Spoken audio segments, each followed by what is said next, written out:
क्यों बुद्ध की बातें ये जाने बिना भगवान की पूजा सब बेकार है। एक रहस्यमय घटना है। चाहे मंदिर हो, मस्जिद हो, गिरजाघर हो, किसी का पूजा हो, इस बात को जाने बिना सब बेकार है। आपके मन में चल रहे विचारों, हर सवाल की जवाब इस वीडियो में अंत तक आपको मिल जाएगी और आपको शांति महसूस होगी। गहरी रूप से ध्यान लगा करके देखिए और सुने। चलिए अब चलते हैं रहस्यमय घटना पर, किस तरह से है। अपने शिष्य आनंद और स्वास्थ्य के साथ भगवान बुद्ध एक गांव से गुजर रहे थे। अचानक एक आदमी आया और उसने हाथ जोड़कर भगवान बुद्ध से पूछा कि हे बुद्ध, क्या ईश्वर है या नहीं। भगवान बुद्ध ने पूछा कि तुम्हें क्या लगता है, तो उस व्यक्ति ने उत्तर दिया कि मुझे तो लगता है कि ईश्वर है, पर आपका क्या ख्याल है।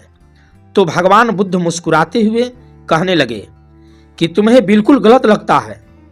इस अस्तित्व में ईश्वर जैसी कोई चीज है ही नहीं। तो वह आदमी हाथ जोड़कर चला गया।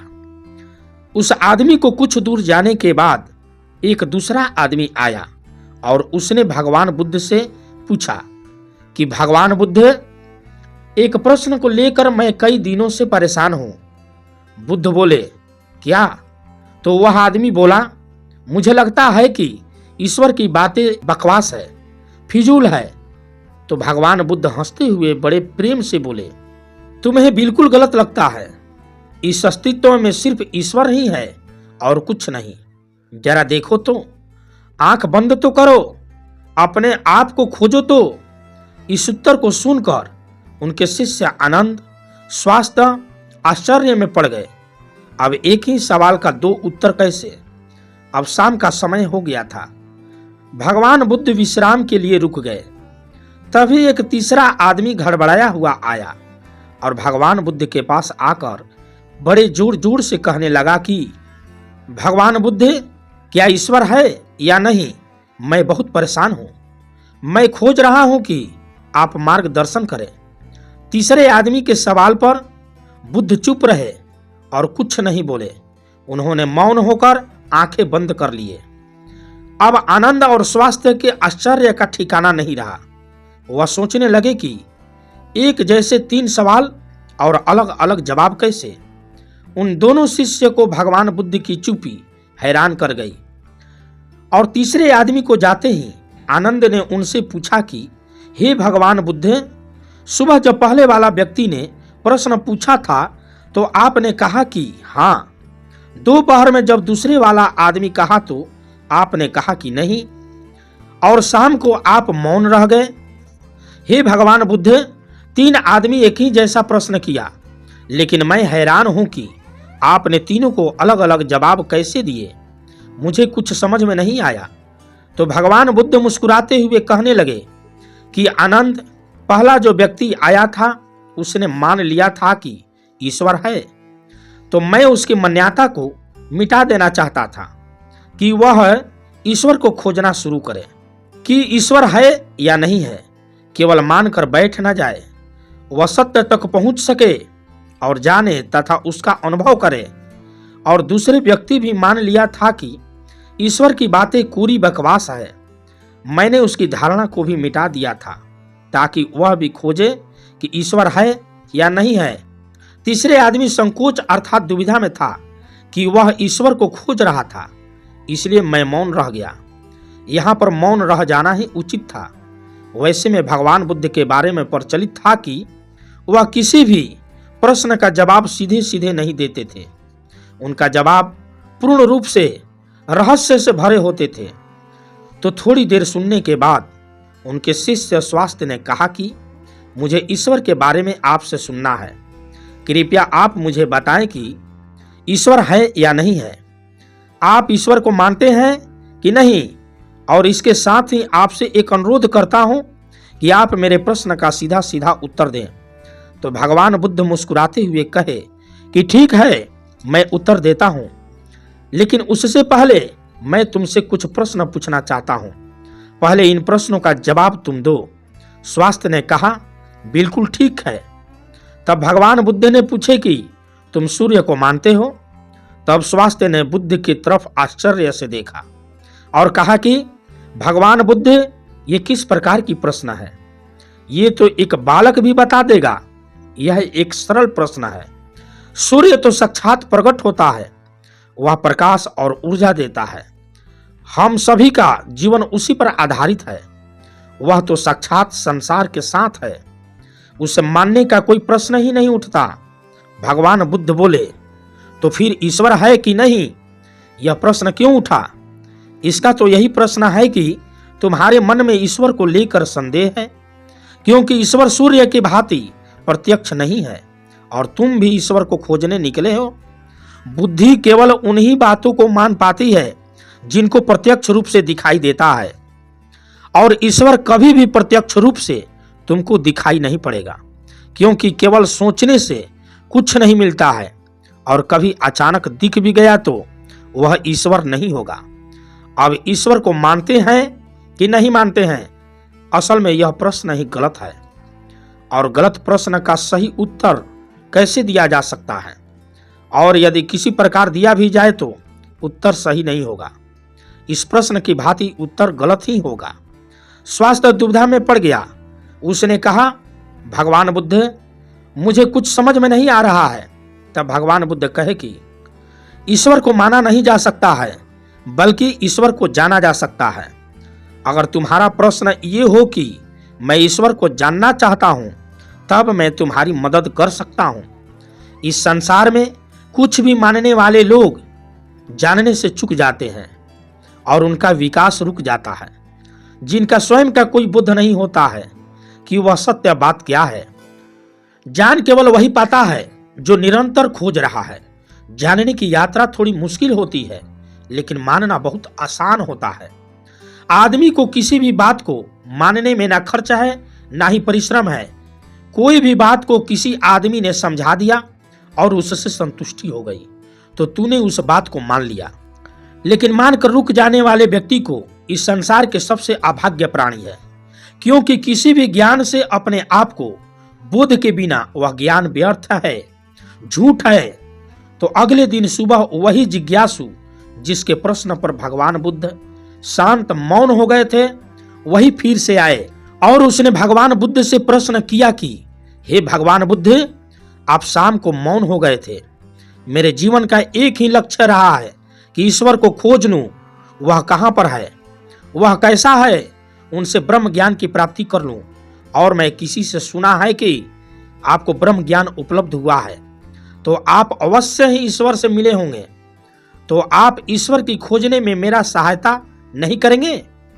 तो भगवान बुद्ध ने कहे कि जिसे तुम खोज रहे हो उसे तुम कहां कहां खोजा?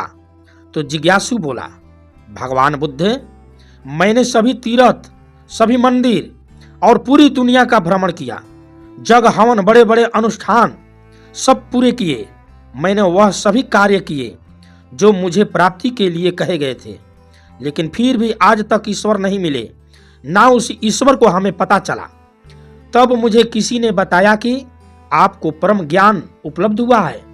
इसका मतलब आपने ईश्वर को जरूर देखा होगा, तो क्या आप मेरी सहायता करेंगे? तब भगवान बुद्ध ने कहे कि मेरा एक सफेद मोती खो गया है, मैं उसी को खोज रहा हूं। क्या तुम मेरी सहायता अर्थात मदद कर सकते हो? वह जिज्ञासु बोला, हाँ, मैं आपकी बिल्कुल सहायता कर सकता हूं। मैं अभी आपका सफेद मोती खोज कर दे देता हूं। वह मोती ढूंढने लगा। धीरे धीरे समय बीतता जा रहा था। काफी समय खोजने के बाद भी मोती नहीं मिला। वह भगवान बुद्ध के पास गया और कहा, मैं बहुत ढूंढा, लेकिन वो मोती मुझे नहीं मिल पाया। यह बात सुनकर भगवान बुद्ध ने बोले, वह मोती अगर तुम मुझे ढूंढ कर दे दोगे तभी मैं तुम्हारी कोई सहायता करूंगा। क्या तुम्हारे सवालों का जवाब नहीं चाहिए?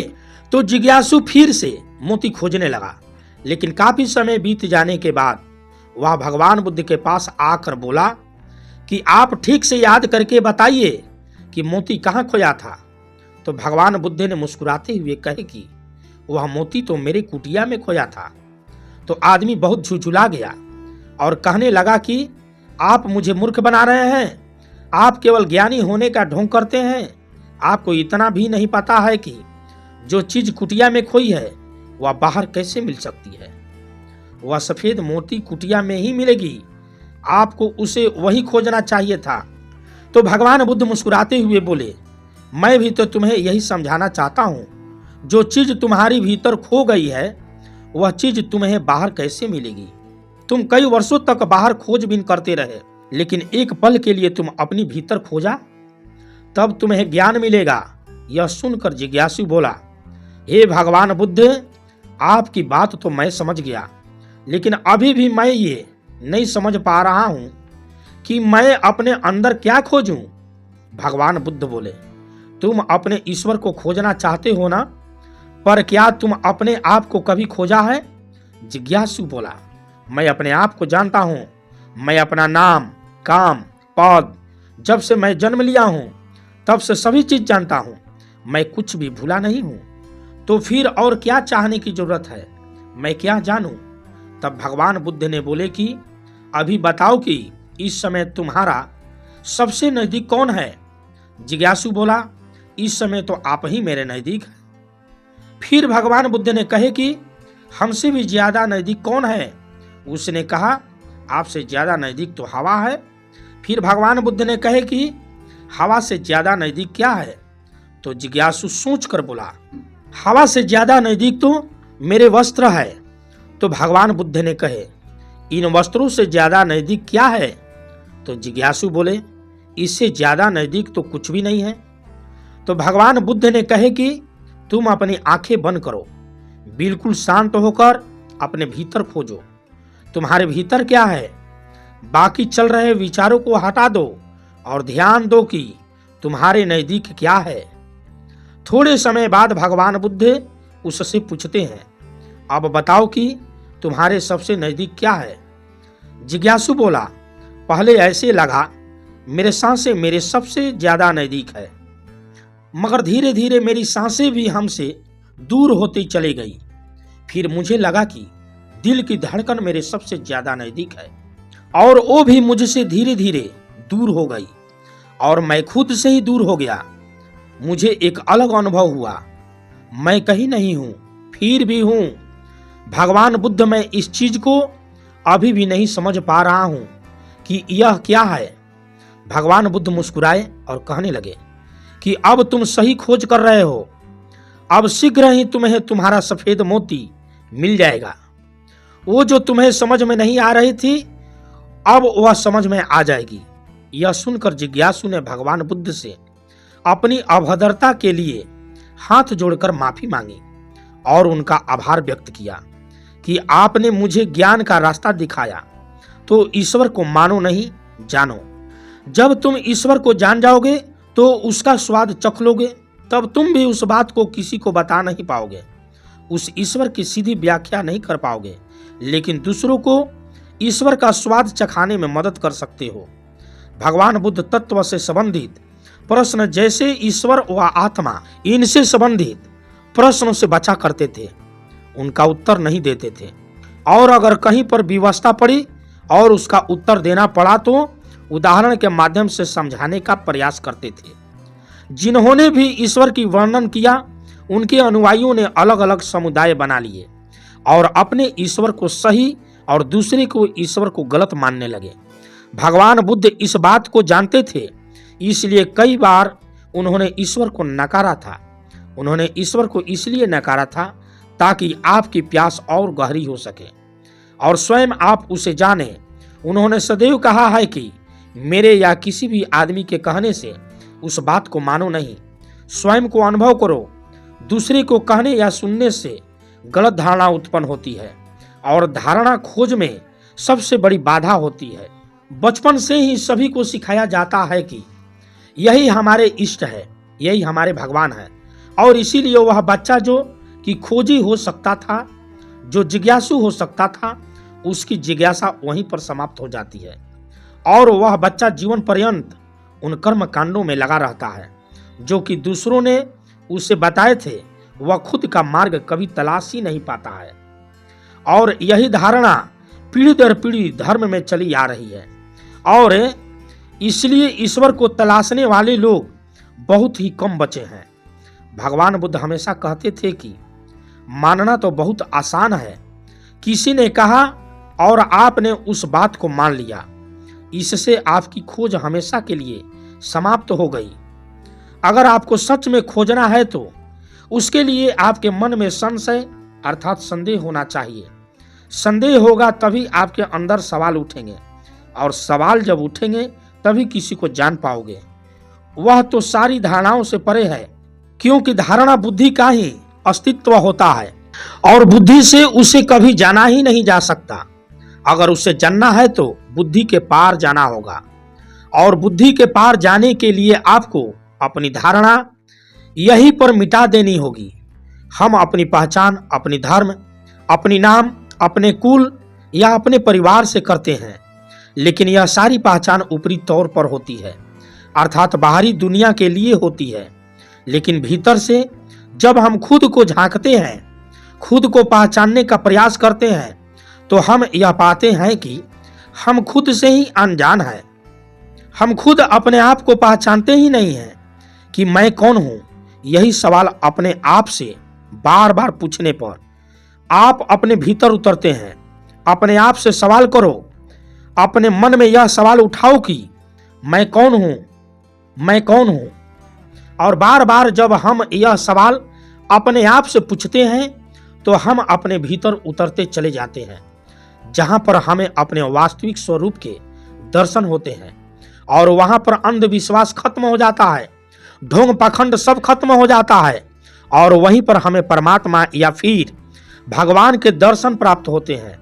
ईश्वर वहीं पर बसता है। दोस्तों, कैसी लगी यह व्याख्या आप कमेंट बॉक्स में जरूर बताएं। कोई भी प्रश्न हो तो कमेंट में जरूर पूछना। मैं आशा करता हूं कि सभी प्रश्न के जवाब आपको मिल गए होंगे। वीडियो को लाइक कर दीजिए, और पहली बार इस चैनल पर हैं तो सब्सक्राइब करके ऑल बटन नोटिफिकेशन दबा दीजिए, ताकि इसी तरह का वीडियो आप तक पहुंचते रहे। और इस वीडियो को शेयर जरूर कर दीजिए, ताकि सही सही बातें हर जन जन तक पहुंचते रहे। यही असली मानव धर्म है। नमो बुद्धाय। जय हिंद।